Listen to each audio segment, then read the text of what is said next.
All right. Hello, everyone. Welcome to another episode of Mimosa Hotline, where Ronnie Bartles, the business strategist, and myself, Ashley Rhoda, your brand strategist, go live every Thursday for the raw, real, and unfiltered about what's going on in life, business, and all of the areas. And so we're doing what we do. We're excited to have you guys with us, either live or on the replay. Yep. Join us. Ronnie's drinking a mimosa, which is great. I'm on it. There's no liquid on my desk, to be honest. I don't have anything, but just another good weekend for us. So hop in the comments, say hello. If you have questions for us, either for our expertise or you just want to chat with us for girl time, please do so. And we're going to do what we do. So one announcement to share with you is next week, next Thursday, which I guess is the 6th, July 6th, we will have our next guest expert joining us, Christopher Dersano with True Focus Production. He's a videographer here in Chicago. And if you like what we've been serving you with experts so far, you're going to love him. When I first got to Chicago, I was trying to build my local A team because some of the vendors that I would work with, such as makeup artists, stylists, videographers, photographers, they kind of need to be in person. While you can fly other ones out, if someone's wanting to be cost efficient with their budget, then, you know, I needed to have these people. And Christopher and I just kind of bonded. I know, Ronnie, you had like a strategy session with him too. So he's just a cool dude and a great person. Yeah. So sweet. Yeah. Like and he's just also sweet. Like an expert of his craft too. Oh my God. Yeah. Yeah. He'll be fun. Yeah. Yeah. I'm excited on that one because he's just generally like just sweet, you know, like, which also makes me a little worried as to why he wants to hang out with us. We're sweet. No. Oh. You know, when you win, you know, you win some, you lose some. Like my light's on today, but my light's not on today. Darn it. Yeah. Why does he want to hang out with us mess balls? Like, I don't know. I know. No, he's a cool guy though. And like, it's just nice when people are down to earth, love their craft, eager to network with others, and just like good humans. It's nice. It's refreshing, right? Yeah. Which is also interesting and kind of serendipitous because he lives in Chicago and that's how you met him. But him and his wife honeymooned in Charleston. Really? Yeah. Oh, I didn't know that. Yeah. So that was because, you know, obviously he was like, where are you at? And I was like, in Charleston. He was like, oh, we honeymooned there. So I was like, oh, so you're familiar with my area a little bit. That's cute. I love so that was cute. Yeah. Didn't know. Yeah. Networking has been a big thing I've been doing. Sounds like you too. Do you want to share? You mentioned you were, well, you've got two, networking last night, and then also your marriage coaching with your other business partner that I'm not jealous about. Not at all, right?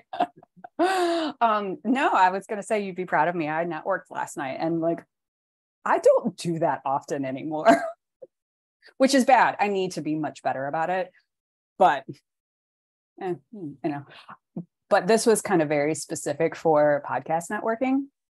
And it's a group, they meet monthly virtually from all over the world. And there were 3, 6, 8 of us last night, which was super cool. A couple business people, you know, a lot of like therapists turned like spiritual, kind of more like holistic healing kinds of coaching stuff, which there were like 3 of those on the call last night. And I'm like, this seems to be a trend because obviously the coach we're using with Jim is also a therapist turned coach. Gotcha. So that seems to be, which I really appreciate because then like they have this different coaching skill side to them that's very therapy based. Yeah. So, but interestingly enough, there were like 3 of them on the call last night. They all did something like slightly different, which was super cool, but I'm like, what's this telling me here? Like, am I seeing 3s or is this a thing? Yes. Is this a sign of something? So it was super cool. I mean, I've hopefully, you know, booked an interview gig off of it already. So nice. Which is really nice. But the really funny thing is that I was going to tell you about was, so this kind of leads into my conversation with our new coach. So since last week, we've had 2 sessions. We had one on Friday, which was our first, and then one on Tuesday afternoon this week. And so on the Friday session, we probably got a little bit more into kind of like personally, what do we want to do with our careers and business and stuff. And then Tuesdays with a little bit more business focused. And I told both of them afterwards, I was like, this is like marriage counseling for business couples. Because we do kind of have this running joke, like Jim's my work husband and I'm his work wife. Yeah. Like it happens in a lot of relationships. It happens in a lot of work. And I mean, honestly, like with your work relation, particularly if you like work in a job in an office, like you see those people more than you do your significant other. Like, sure. Yeah. You know, I probably talk to Jim more than I talk to Helen, and we live in the same house. Yeah. So, but the interesting thing that came up on Tuesday in our call was, you know, she's trying to kind of help us with like, where do we want to like position ourselves and how do we kind of move forward from here as a team? And, you know, what does Concentric as a brand stand on its own? And, you know, how do we kind of get more visibility in the places we want to be? And she brought up podcasting and she was like, you know, webinars and podcasts, I think would be a really great like medium for you guys, you know, which I personally am like, I love that kind of stuff. So, I mean, I don't want to do the back end editing stuff, but I love to do them. And she was like, I could see like you guys doing like 2 different podcasts. One that would be very like compliance driven for the ISO engineer geeks, but then another one that was more business driven that would get to the more C-suite level people that we want to talk to. So she talked about that and like podcasting and or like webinar, some sort of video audio kind of series that we could do together that kind of would get us a little bit more exposure. We should have him on here. Yeah, I mean, well, I talk about him so much. We should do like a test run. Be like, okay, you two, I'm just here to facilitate. I want to watch you. Let's go. Let's see you in action. Yeah. Well, and I mean, everybody's heard so much about Jim at this point. They're like, I got to meet this guy. I also feel like he needs his moment to defend many things. And I feel like it's only appropriate and polite to be like, okay, dude, like you can have a moment. Like, tell us all the things that we've said that were wrong and like, we're sorry. Like, yeah. Well, and I mean, she had kind of asked us a bunch of questions beforehand. And I told you this on Sunday, but you know, we had like 16 questions that we each needed to fill out individually for ourselves. And she was like, don't share with each other while you're filling them out. Well, of course, we followed directions apparently a little too well because we didn't share it with each other at all. And so she was like, I just meant while you were filling them out, like afterwards you could. And I was like, oh, so then we sent each other our questions over the weekend, which I think was interesting to kind of give each of us a look. Like they were definitely all things I knew about him, but just a slightly different insight as to kind of like how the thought process of some things work. Yeah. So that was good. And it was nice to also see his answers to the same questions I have and go, actually, we do still have the same vision. We might not have it in the roles we want to play. Like I want to be more visible. He doesn't care about that. Right. Like, but our vision of like how we want to work with companies is still in alignment with each other. So that was kind of good, which is good. Right. Like that's kind of, you know, reaffirming. So that was good. But so when I was on the networking call last night, you know, they were like, they didn't want the whole like sales pitch, what you do. It was very kind of informal. What's your story? Like, who are you is really kind of what they wanted to know, which makes sense when you're in the podcasting world. Like, sure, you have your pitch and your story, but it's really about who you are and being authentic. I mean, we know that from this. So it's very impromptu. And I kind of like went through my journey a little bit and I talked about Mimosa Hotline and how this was kind of a passion project and like, we're figuring out what we're doing with it. And I was like, and just this week, you know, there might be new podcasts on the table for like moving with another client into that kind of space as well. And they were like, that's cool. And so I mentioned like being the CEO of Simplicity. And I talked about that and like the platforms when I get interviewed that I like do. So generally when I do a podcast interview, it starts off with the marketing piece of like marketing as a science, because everybody thinks they have a marketing problem. But by the end of the interview, we are full on into CEO of Simplicity. Like every single interview I've had in the last year has transitioned into that. Like, yes, everybody kind of like gets hooked in with the marketing piece, but what they really want to know is how to make this simple. And so I was kind of talking about that and like how, you know, you've dubbed me the CEO of simplicity, and the lady that was like leading the group, that's the head of it, she was like, by the way, CEO of Simplicity is a great name for a podcast. And I was like, interesting. I never thought of it that way, but yeah, maybe so. Well, it's a brand, so it would just naturally be the name of the show. But yes, yeah. She was like, that would make a great title for a podcast. Yeah. And I was like, yeah, see where that takes me. But so it was great. Like, I haven't been networking in a long time. I find it very awkward. I'm a terrible networker. I'm just, oh my gosh, I want to see you. Like, I want to try it one time in person. I mean, we would rock the room if we were in person together, but still, I want to like secretly watch like what you're talking about being awkward, because I don't think you would be awkward at it. Like, I mean, I get it, you want to be, but well, so like, I'm probably not awkward outwardly when I'm talking to people. I feel awkward. Sure, we all do. Even the most like best networkers like myself. I even got there a little bit last night, you know, where it was a smaller group, and I went, not to change topics, but I too went networking last night, and it was a smaller group in my opinion. I would say there were probably, if I could actually do that, I'm going to just aim with 20 people, let's say. So smaller group, but I was invited in. I didn't know anyone, and they all were very well networked, and there were other guests too, but like, I knew I was one of the guests. So I was like fresh meat. And, I have that too every now and then. I was talking to a few people, and I just felt like I was like monopolizing their time, or they were like really interested, but you sometimes question, is somebody really this genuinely interested in this conversation? And I would say like, hey, you know, I don't mean to monopolize your time, or just the way that the room was set up. Like, that person and I would be over here talking, and then all of a sudden, like, you know, the group was over here, just the way that it flowed. And I was like, I'm not trying to pull you to the side, sorry, you know, but like, really, I want to, and stalk you and like all the things. But yeah, I have been, you know, I think that might be another reason why my energy is a little bit lower too, is like yesterday was early start, like with a one-on-one coffee date, then an afternoon lunch with Zoom with a friend, and then commute to like, I think we were there at least 3 hours, I think, last night. So it's just, as we always say, a lot of peopling, but the best peopling too, you know, and it's so interesting how networking can affect you, because you and I both know Tuesday wiped me out. I was in tears, calling like multiple friends, trying to find my face again.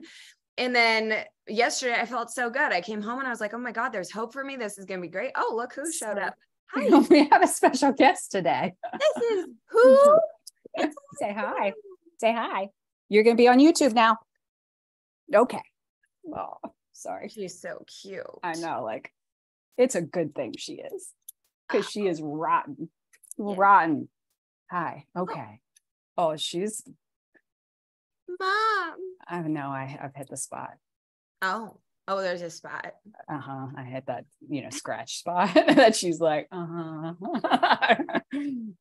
She's adorable. We need to get her like a director's chair. Let her sit on things. You know, Dragon just does his like run by, so that would work. To be honest, if I were to push back from here, I can tell she would like get in my lap and sit in it. You should try. It's not big enough. Does she naturally sit with you, or are you doing that thing where you're sitting on your foot? Like I am sitting on my foot, but because I always sit on my foot.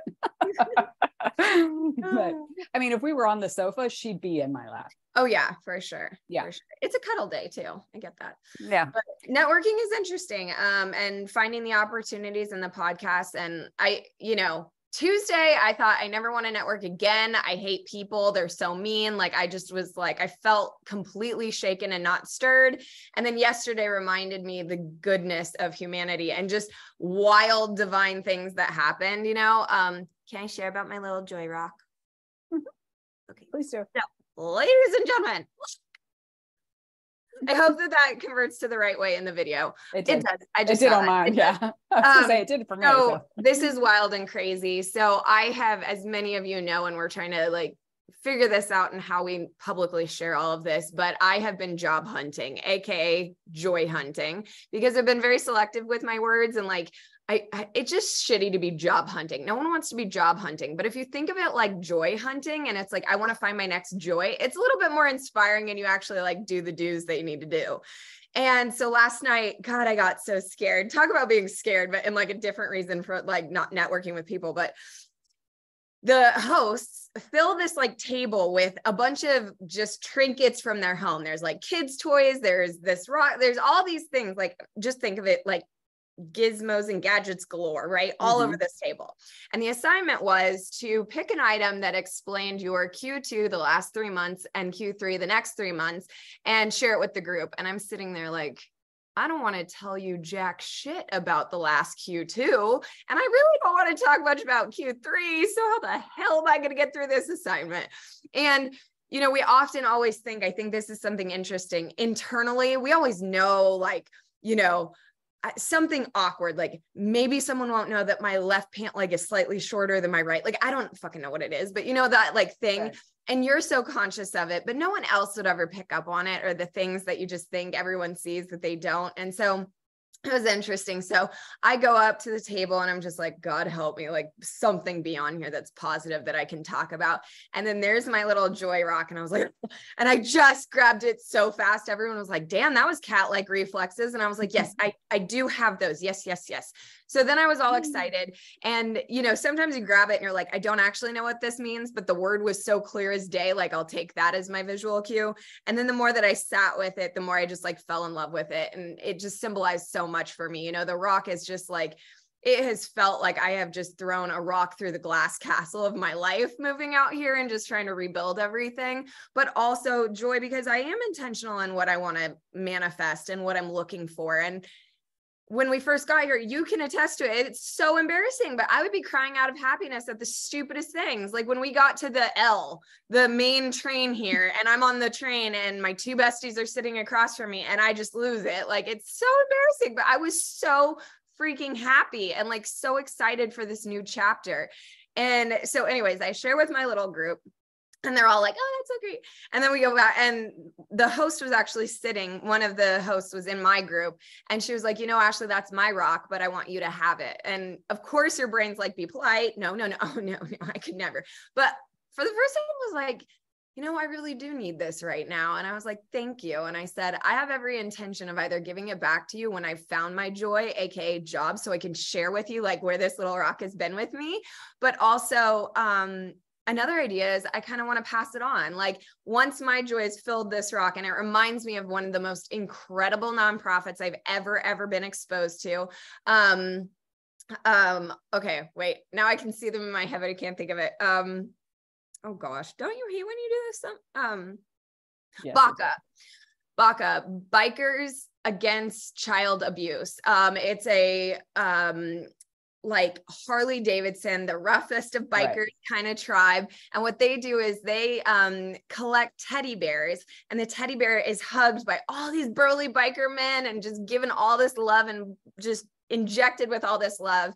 And then they will support children that have been in abusive situations and either give them the bear, they usually give them the bear, obviously, and tell them that it's full of love. And whenever the bear starts feeling light, to bring it back, and they'll hug it with more love. But then the other thing that they'll do is they take the child to court. So they'll put them in like the sidecar, and then they'll drive to court, and they'll be like, you know, the child, and they have to see their abuser. Like, that's so traumatic. And then yet behind them is like row after row after row of all these burly biker boys, and like, they look so scary, but they're the sweetest humans on the planet. And I remember I'd see a few, and I wonder if there's a chapter here in Chicago. That would be amazing. But I know in Portland, I saw one, and I nearly scared her off her bike because I was like honking so excited. I was like, hello. She's like, what's wrong with you? Yeah. It's fine. I know who you are, but it's okay. Oh my God. So it just reminded me of that. And so with this little rock though, I kind of need it. And it's funny because I know we all see these at the gift shops, you know, and like, you're like, that's cute. Like, who actually needs this? But there's something different about this one. I've even said on this show, I don't hold crystals going, like, I don't have that, but there's something with this. Like, it just, I don't know. there's something to this one I'm excited about. So it was my little fun moment of last night too, but meeting people, it's interesting that, you know, many of us put on the facade of everything's okay and we've got it taken care of. And it's hard to ask for help. It's hard to say, hey, this is what I'm looking for. Hey, like, what do you know? And I mean, of all the things, this wild stories, you know, my love for world religions and iconography. And I like watched The Mummy on Tuesday because that's the only thing in life that will make me feel better. But I met this gentleman here in town, Keith Glantz, and he has Glantz is the name of his,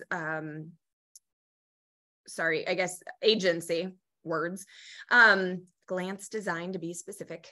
Oh my God. I know I need a manicure. I'm sorry. It just happened. I should like do it that way. There, even better. Anyways, he is telling me how one of his recent projects, he's like, the best architecture we have in Everstein, I think it is. I don't even know how to say this place that I went last night, but up here north, is the Baha'i temple. And I was like, are you kidding me? And he's like, you know what Baha'i is? I was like, of course I know what Baha'i is. Clearly, I shouldn't say things like that, but it was like, oh my God. So we started talking about the Baha'i faith and all that. I was like, oh my God, if I worked at your agency, I would be the girl that would be like falling asleep with like the style guides on her head because she couldn't stop studying this project. It would be so cool. And so it was just neat to see kind of all of my worlds colliding at once, you know, my woo spiritual side of finding a rock of all damn things. And then my passion for iconography, and the Baha'i faith specifically has all of the religious, I would say, symbols. Like it uses Buddhism, Judaism, Christianity, the Baha'i 9-point star, like all the things. And I think it really kind of put me in a unique position as a brand strategist, especially to be like, I don't look at shit just based off what's taught in design school. Like mine is from studying culture and like iconography of sorts. And so it's just interesting to see how that all played out. Yeah, just interesting. I mean, sounds like it was a good night. Yeah, I'm glad you made me go. Thank you for that. Because I was like, this freaking trip's gonna be like $60 round, like $60, $70 round trip. I was like, but it was good. And then guess who drove me home? A Congo man. And we had so much fun talking about Jamaicans and Nigerians. Oh man. And it was even better because after the first like 10 minutes, it was a 30-minute car ride. After the first 10 minutes, he realized I could speak French. And so he spoke French the rest of the way home. And he was like, oh my God, this is amazing. That was super fun. But yeah. He explained, oh my God, of course you need a Congo man to explain why all of your exes are batshit crazy. Like it totally makes sense. He's like, they're warm blooded. Like they're just spicy. Like they fly at the top of the hat. I was like, oh my God, this totally makes sense now. That's exactly how they are. I was like, okay. And then we were talking about how like, we just love, I mean, I love culture. So don't get me wrong here, but like, it's just real fun to play and just be like, you know, the Jamaicans are they're so sensual and just artistic and just Caribbean in their ways. And Nigerian too. They're very spicy and they love to eat spicy chilies, but they're also like very temperamental. Right. But they're very temperamental and just fun to like talk about the different cultures. And he's like, you know, I even told him, I was like, somebody called me recently a snow bunny, which that's fine. It's basically a term that means a white girl that is appreciative of other colors. Let's put it that way. And he was like, yeah, you're good. And it's just fun to be in your environment, I guess. And yeah, you're supposed to be. Do you know what I mean? Like, and yeah, meet people that are your people. Yeah. And just, yeah. So interesting night, but good times. I knew I gotta give myself credit too. My French was a lot better than I expected it to be. Good. It's like good. The right environment apparently just comes out. So interesting. I don't know about mine. I minored in an idol, but nope. Well, we were really talking a lot about, you got to have somebody else to speak it with, to have it come up. And then like, as soon as they say something, then it kind of opens your brain a little bit more. Like if I were to just sit here and be like, blah, blah, blah, blah, it wouldn't really come out that well. But in conversation, it's almost like a rhythm or a song that you just kind of remember lyrics from. Yes. And I'm sure if I were immersed in it, I would pick it up fairly quickly. I was never also the best conversationalist. I was a very good reader. Like I could Yeah. read it very well, but I wasn't as great of a conversationalist in it. I feel like it's two different beasts. So I completely understand that. Yeah. You can see it and recognize it and know the words. And it is so hard in conversation. We were actually talking about that too, about how, I love you, Nigeria. I do. I love you. But how they don't, something with the accent when it translates to English, there's not a lot of distinction between each word. So you kind of get these slurs of things. I'm always like, what'd you say? It's not because I'm deaf. Like you just blurred 10 words and this is English we're talking about, not even French. God forbid you pull in pidgin. And oh my God, when I said pidgin, he was like, girl, you know what you're talking about. I was like, so it's just fun. But we were saying that too with like just French, how there's kind of two variations. There's what's taught in school and it's very formal and it's very masculine, feminine, and all of the things like, all the things. And then the like casual conversation of like between friends is very different. Like it's slur almost, like you don't say that. And I was like, I don't know, maybe my French is just transgendered because it's both masculine, feminine. It's all the things. Some days I just want to be more masculine and everything has the masculine on it. And then every day it has the feminine. I was like, I don't know. And like, we were just laughing so hard because, you know, when you find those things and you just pick it apart and have so much fun with it, it's just a mess. And the other person totally understands what you're talking about. Yes. And it's like, oh my God, thank you. Like, gender neutral. I think I just said transgender. I'm sorry. That could have worked too, but I meant gender neutral. Excuse me for my trans people. I love you dearly, but that was the wrong playful way of using my sexes in my sexes of French. My God. But yeah. And just, like, ça va, it's just so casual, you know, you're not going to say, bonjour, comment ça va? Qu'est-ce que tu veux? Like, you know, like you're not going to go that way. It's just like somebody would look at you and be like, what's wrong with you? But I was sharing that it's a playful way of having like a secret love language when I'm dating people, especially when they speak multiple languages. Let's hope one of them is French.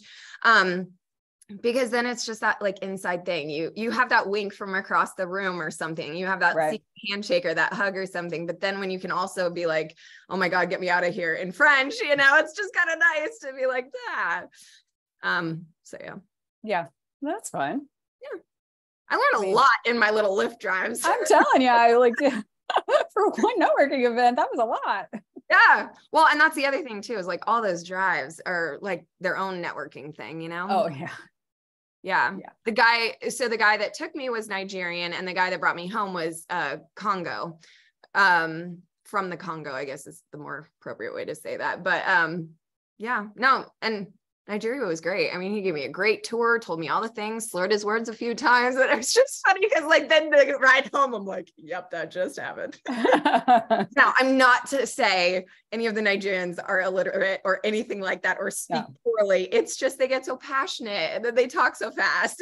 It's just cute. So anyways, it's fun. Yeah. But, yeah. I have a type. I'm not going to lie. Yeah. I don't know. It's sexy to me. I love all of the accents. Like we've talked about this too before in college, you know, I would pick my professors specifically that would have accents because I would pay attention longer, like learning. Oh my gosh. I think it was either calculus or trig. I had a British, he looked like he had just stepped off of like a rock concert, but he wore this like black, like cloak, I would say, but like think like professor, like the long cloaks that you would see at like university thing. Yeah. No sense for like America. So I was like, what the freak are you doing? But oh my God, captivating, like teach me everything. Right. And then I think I had a German professor for a chemistry class too once, and that really helped. I don't know why, but I love accents. It just, it's more intriguing. It's more interesting. Yeah. I didn't have that option. Yeah. I went to school in West Virginia. Like, we didn't have a lot of differences in people. I'm sorry. Yeah. We just didn't have the option.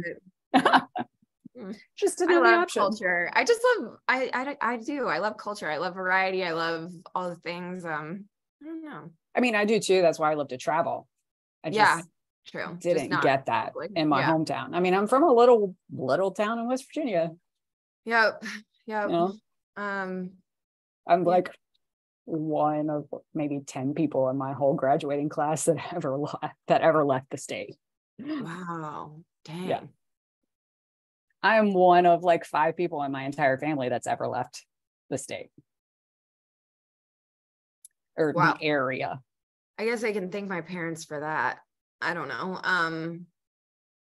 I've When you're always from a been small attracted town, to diversity though, too. Even like in Ashland, like where I spent most of my childhood, you know, my friends were very diverse, very. I mean, we got a lot of diversity because we were only 2 hours outside of DC. So like, I mean, we went into the city for a lot of stuff just because we were in the country. We didn't have much else. We had to go into the city for some things. Well, I was just thinking about like Natalia, who was my mentor growing up. I mean, my favorite thing about her is she has like feather hair. Like her hair is actually made out of most feather and it's like every color possible. And she's, I mean, I would just say, God, maven of genius-ness. I mean, artistry, amazingness. My coach growing up was Turkish. One of the like honorary big brothers I had, beautiful Black African-American man. Like, I mean, just like it was like, I had nothing that was like, you know, just all white. But it's interesting how we grow up and how just different and how much our environments impact us and what we've been exposed to. And I love that we both love to travel and that we love culture and that we love people and like talking and hearing their, you know, stories. Like,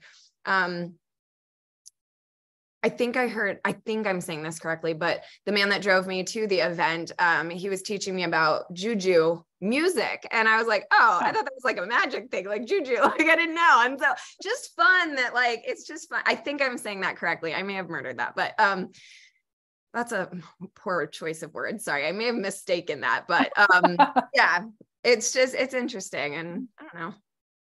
There's so much to learn and taste to taste and like foods. And I don't know, that like the last date I went on, right. We went to the Fulton Market, which is like this inside, what do you call those? Food court thing, but it's fancy. It's like restaurants that make a food court. And I think we had, what did we end up eating? Honestly, I don't even know what it was. I was just excited. I was like, yeah, like, let's do it. I was like, don't tell me what I'm eating. Just let me try it. And then tell me in case there's anything funky up in here. But yeah, no, it was good. What do we have now? Shoot. I don't know if it was like Korean, Vietnamese, something like that, I think. But it's not something I order often. So I was all excited about it. Yeah. Just fun. That's one thing. So my brother obviously like it's spicy curry. That's why I'm assuming those two. Okay.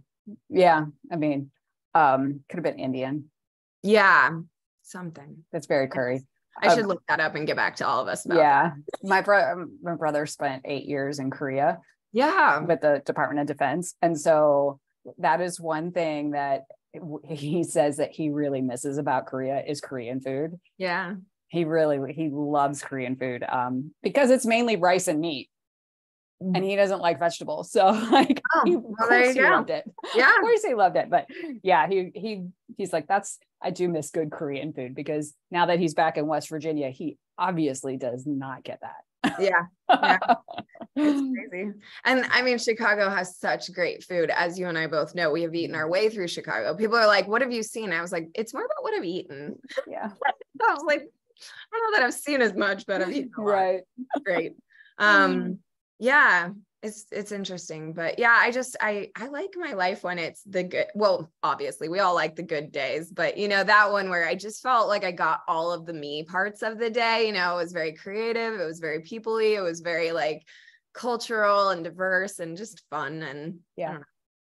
Everyone also is really nice here. Like when you tell them, like everyone was like, don't get in a cab and say you're new, but I do. And they're so nice. It's like getting a free tour every time. They're like, this is this, that's that. Over here we have Loyola and up here we have this university. I don't know. I would be curious to know. I should know this, but why should I? Anyways, how many universities are in Chicago? There's a damn one on every corner, it feels like. I feel like there has to be at least half a dozen, if not more. There's got to be more than that though. Like it's wild. It's crazy. There was one spot up here though that we were joking about somehow. Beautiful, beautiful old cemetery, like old.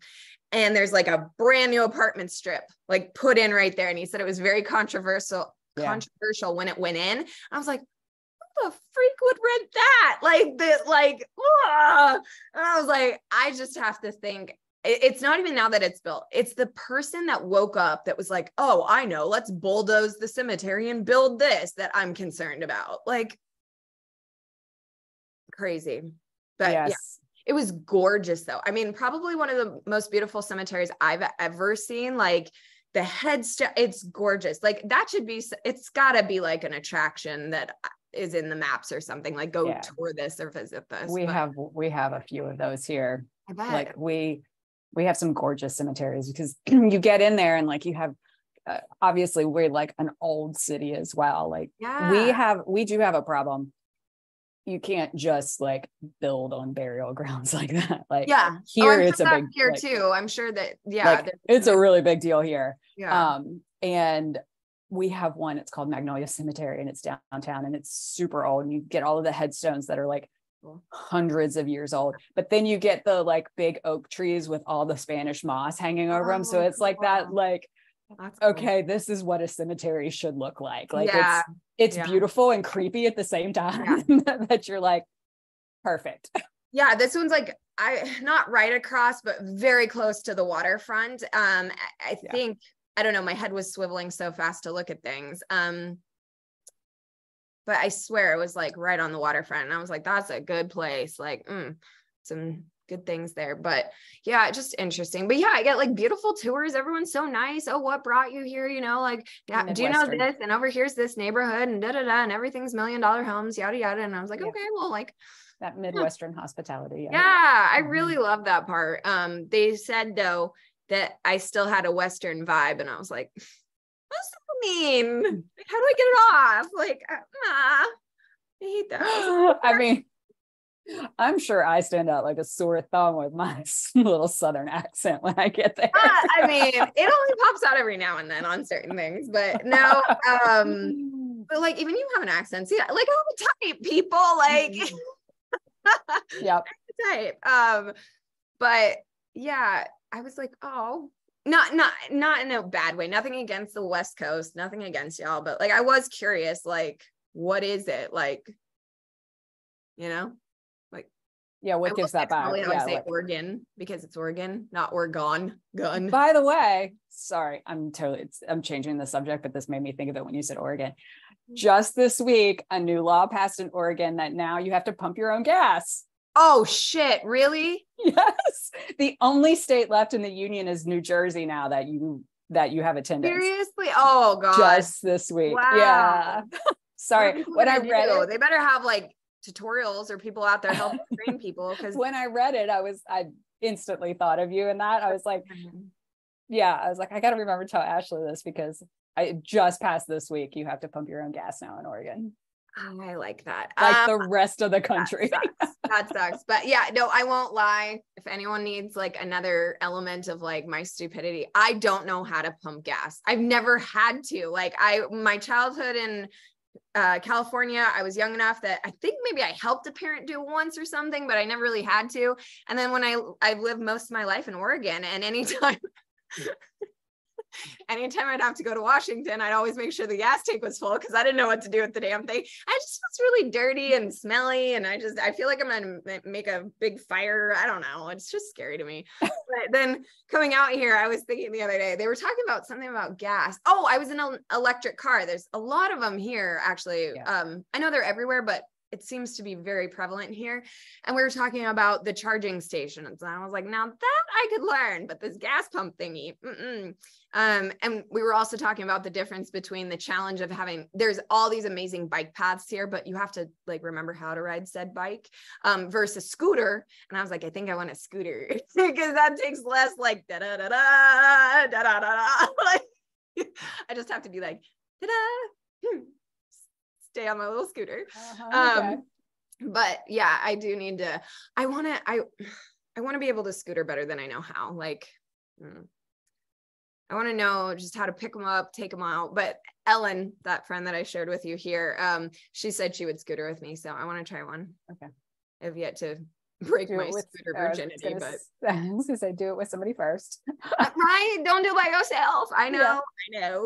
I know. But it's funny, they're always parked out by my door too. So like people ride and Yeah, they do with them, but that would be fun. So yeah, crazy how life just gives us all this fun during the week.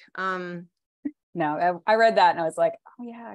Well, and I also didn't realize New Jersey also still had it. Why? So like But why? Like that, they're the only state that still has it. I mean, I do remember growing up, like when you pulled into a gas station, you had a row of pumps that were self-serve and a row of pumps that were full service. And if you went to the full service, it was more expensive, but you had an attendant pump it for you. If you're self-serve. So growing up, you had choice one or the other, and then it went all to self-serve because full service was too expensive. Why did they make that a thing? Did it say? Why did they change the law? Yeah. I don't, it didn't say. Okay. Just curious. Because I'm like, to me, hey, that just put a ton of people out of business. Or sorry, out of work. Like, but there's so all the, like, how much did you pay for gas though in Oregon normally? oh God, I don't know. Because I have no idea, because do you not remember the massive spike that just happened, that it was like $10 a gallon or something like that? So like, I don't even remember what was reasonable. And I'll own this too. Maybe I'm a horrible person. I don't know. I fill the tank. I never get the receipt and I move on with life. Like, it doesn't matter what it is. I need it. So like, it's not something I pay attention to. I pay more attention to my cheese.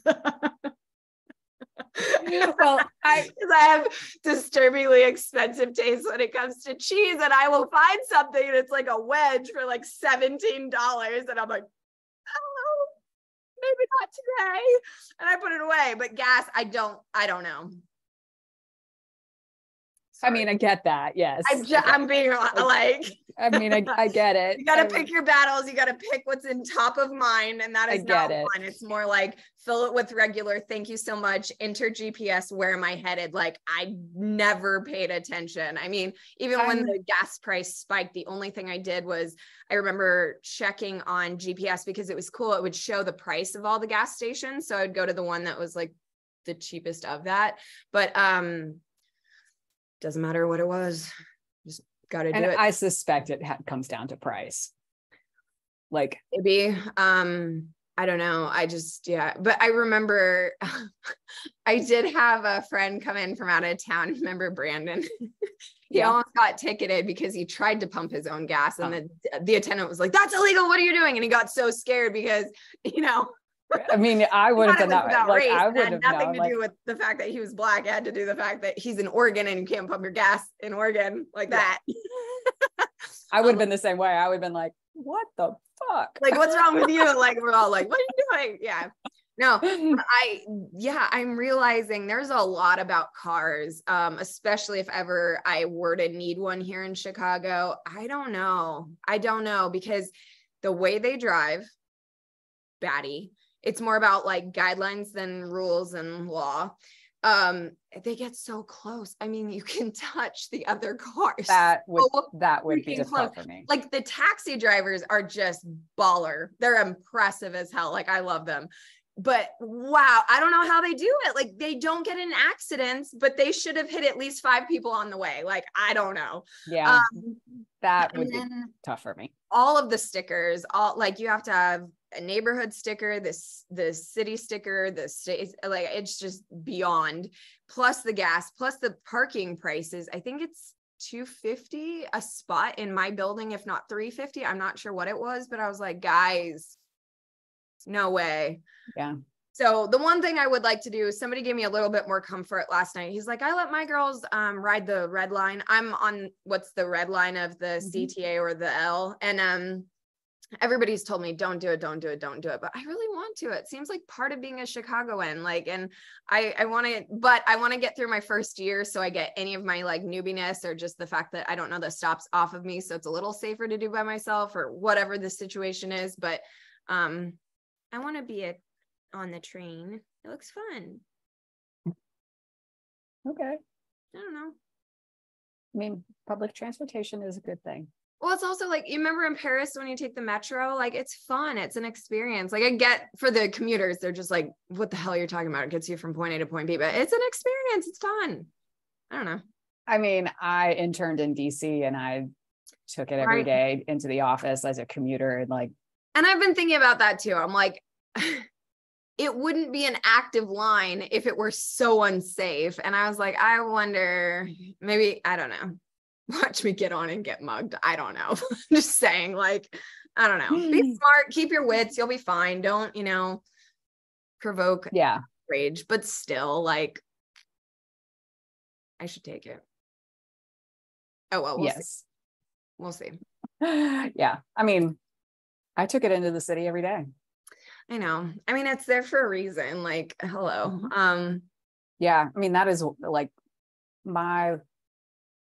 I've never been a kind of like big city kind of girl because I grew up in country, but that's my one thing about living in a big city I would love is just like not having to have a car, either walking or taking a train somewhere. I loved that in DC. Like DC has a very easy metro system to follow. And so like, it was easy to drive to the nearest metro station and then be anywhere I needed to go in the city without.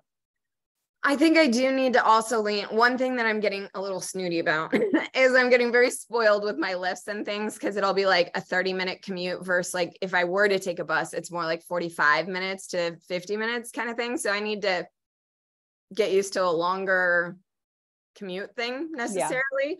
But I've been great so far. And I mean, honestly, there is no way that I'm spending more on even getting personally chauffeured to places by Lyft and Curb and all the things than I would be spending if I had a car here. There's no way because I don't use it that often. And even last night when I'm bitching about, this is going to be a $60 round trip in a day, that's still, I haven't been anywhere in 5 days. Like that still does not equal what a car fee would be. There's a difference when you're doing that to and from work every day, 5 days a week. Yes. And I'm going to account for that in my negotiations. We'll see. Good luck. Maybe year 3. Good luck with that one. No, I would negotiate. I want to get like a scooter. Like I would negotiate vacation time before I negotiate that. Because but you don't really have to go, like when you live in a place like this, you don't need vacation because this is the vacation stop for a lot of people. So it's kind of fun. Wait until you're in a job every day. Okay, we'll see. 10 days a year is not a lot. Yeah. I don't know. So yeah, that's what's going on here. Just having fun. I like meeting people. I do. Not all of them though. That sassy little shit on Tuesday. God. He was mean. There's been a lot of drama happening too. Like, so my client, that's the payroll company. So they have sold all of their payrolls to another payroll company because they're getting out of the business basically, which is great.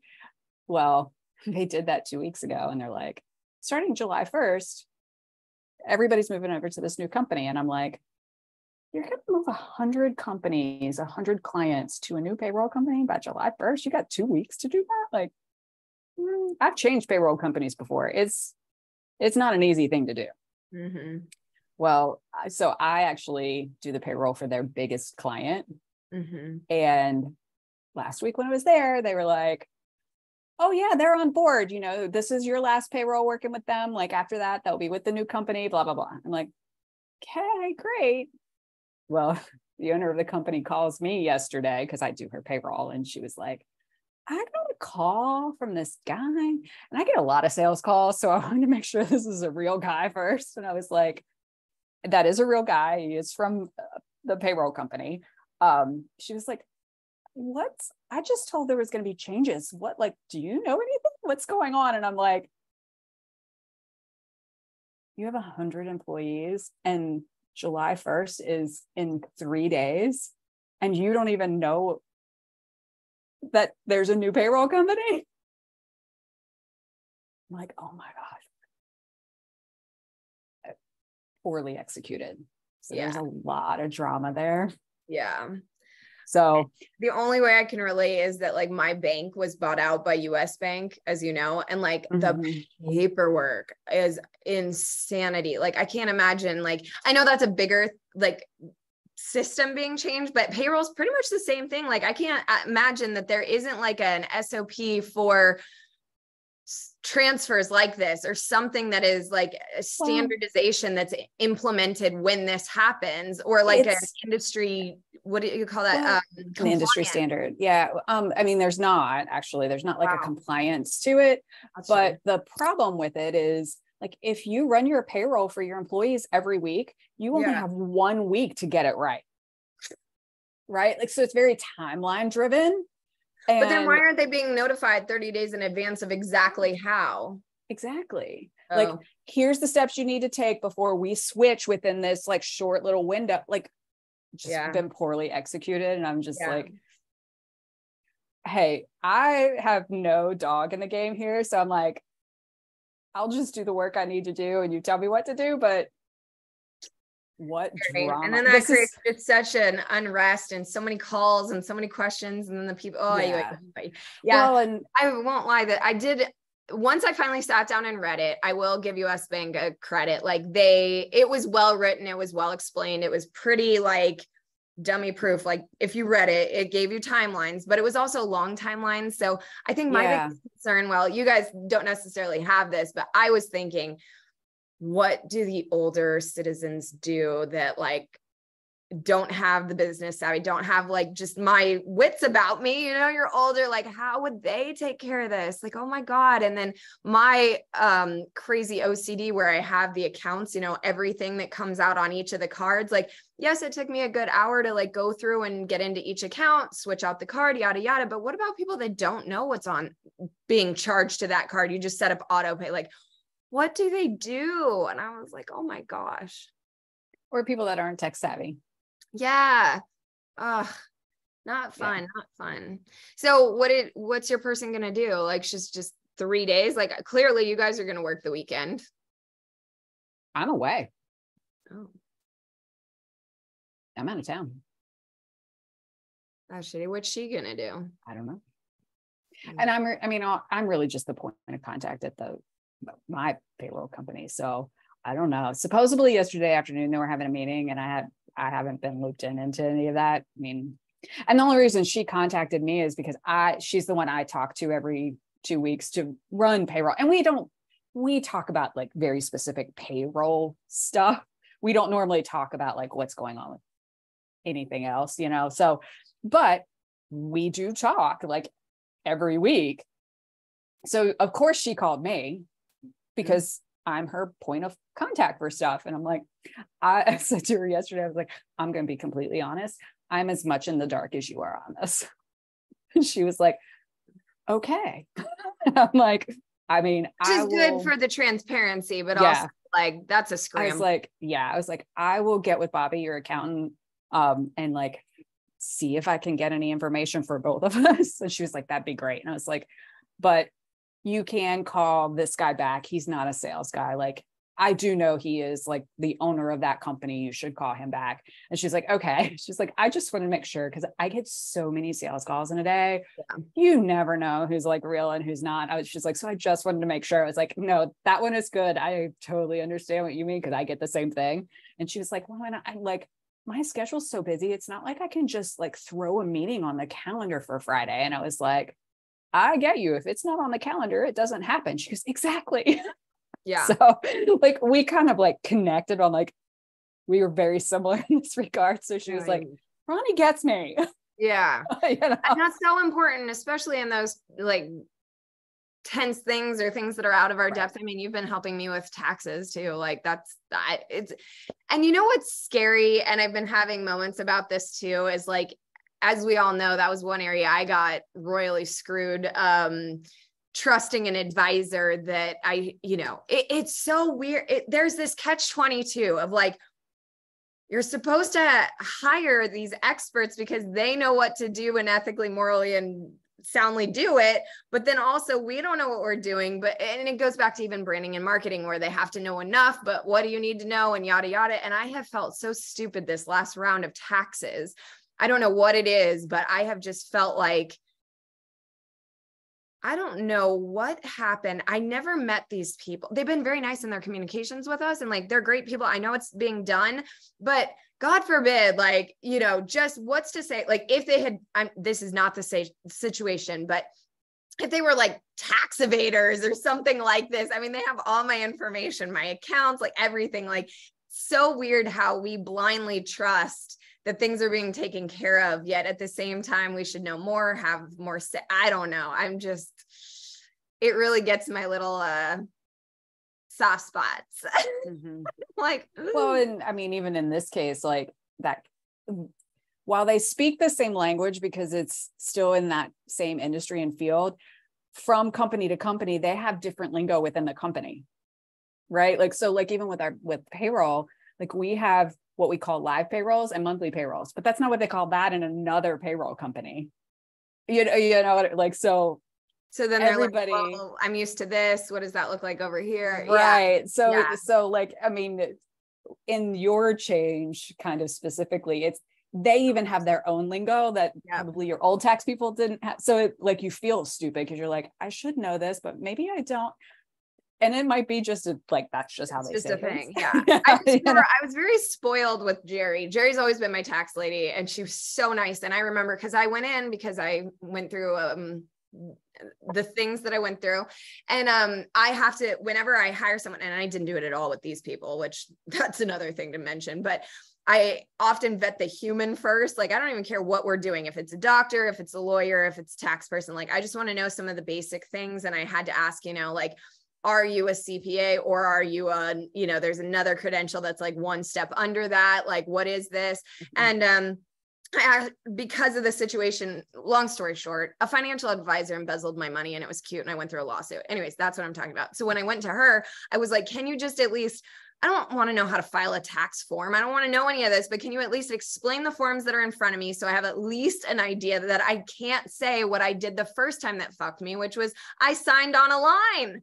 I didn't have a clue what I was signing, didn't care, didn't think I needed to because I was working with someone I knew, like, and trust. And it was like a thing. And so I've been thinking a lot about that, but like, I feel good with the doctor. I feel good with these guys. The next one I need to find is a dentist. It's on my to-do list, but I finally got my cards in the mail. So I need those. And it's just interesting though, how much of our lives that it's the most important stuff. We don't know what we're doing. I mean, maybe there are other people that need to, you know, call me personally and tell me that I'm fucking up as an adult, but it's like,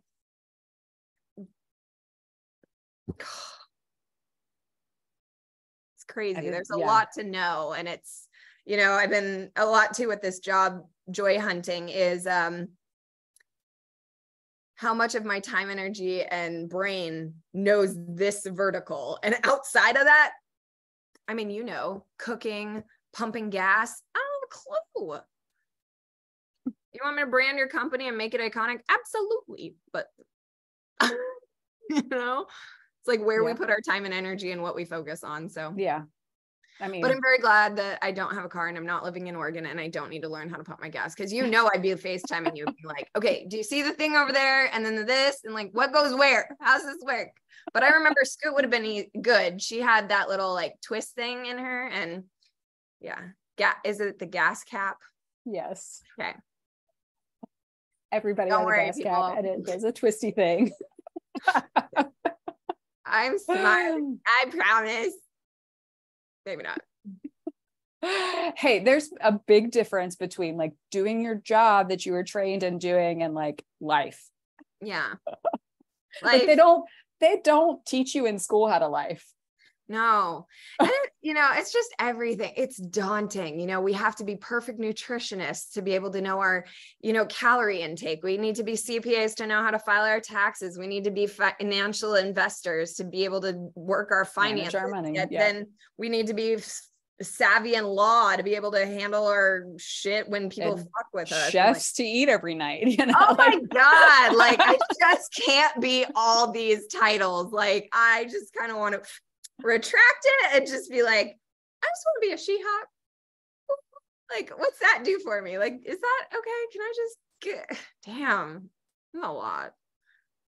Anyways, that's adulting. When they do the hashtag adulting is hard, like it's for real. The struggle is real. Seriously, people. Yeah. I think that's one reason I really liked business and the way that I built Iconic Details was, even though I didn't know, like I spoke barely enough, even the French that I was speaking about earlier, spanking about. Anyways, Freudian slip. But speaking about earlier, I knew my people and the way that they, like, shout out to Alex and Nakia. They take legal and make it so comprehensible and understandable. And they walk you through the contracts that you've paid for before you use them. And then Jason and Tyler with logos and websites, like they didn't put it over your head that you weren't, you know, Adobe and Photoshop Illustrated, like galore certified, you know, and working with you and everyone is just like, I knew I had really great people around me and that like, what I needed to know would be explained to me, but the rest was like, we got you. And like, I knew that they were solid people that could help with that. And it's funny, like reestablishing your life, like finding those people again and being like, good friend, bad friend, good friend, bad friend, good person, bad person. You're evil. You're nice. Like, you know, it's just interesting. Well, and I mean, being in a new city and having to reestablish like every single doctor and dentist and like everything, you know, and in a city where there's in a city where there's like millions, like the only thing decision fatigue. It is. I added that to the therapy list. Anyways, that too. I cannot say enough about the realtor that helped me move here, but also just the damn luck. I landed in the best apartment in the best little neighborhood. Everything is walkable. It's very like, I have really great things, you know? Yes, I do need the dentist, but the vet that I know, the chiropractor that I know, like they're good. They're not, you know, they're all their little things. So it is fun to find those people, but yes, thank you for the credit of, decision fatigue. Even the new nail place. I know you guys, I always say like, you can tell the status of a woman by her nails. Like, look at me. 2 are just gone. Like gone. Oh God. But I'm going, I think today, don't worry. It's either today or tomorrow, nail appointment immediately. I was like, girls, help. But even that, I think I've been through like 3. One was great, but it was a half hour away. The other one, oh my God, she was like chainsaw massacre with it. It was just scary. I was like, can't I have my paws back? Like I'd flinch. This one's very nice. This was my own doing. That was not her. This was my own doing. But yeah, just it's a lot. There's a lot. So I'll find it all, but not overnight, and baby steps and leaning into what I know and just, you know, trying to find my joy. That's right. Oh, we're over time. I didn't see the time. Well, ladies and gentlemen, that is another episode of Mimosa Hotline. Again, next week, Chris will be joining us from True Focus Productions. I want to make sure I get that out right. He is an awesome human. If you're loving our guest experts, you're going to love this one. And we'll have updates with you after that about what we're doing, where we're going, and all the things. But happy summer. That's a big thing. I think all of you, I think our viewers are down because y'all are having a great life. I hope that you're listening to us on the replays or on an audio version of some sorts, and however you're doing it, but all the things. So thoughts, questions, concerns, emotional outbursts, Miss Ronnie? No, everybody have a good, safe 4th of July. And watch your pets too, please. Yes. Make sure they're protected. We know that you have your big bangs and booms, but watch your... If you have anxious pets, please make sure that they are safe. All right. Bye, guys. All right. Bye.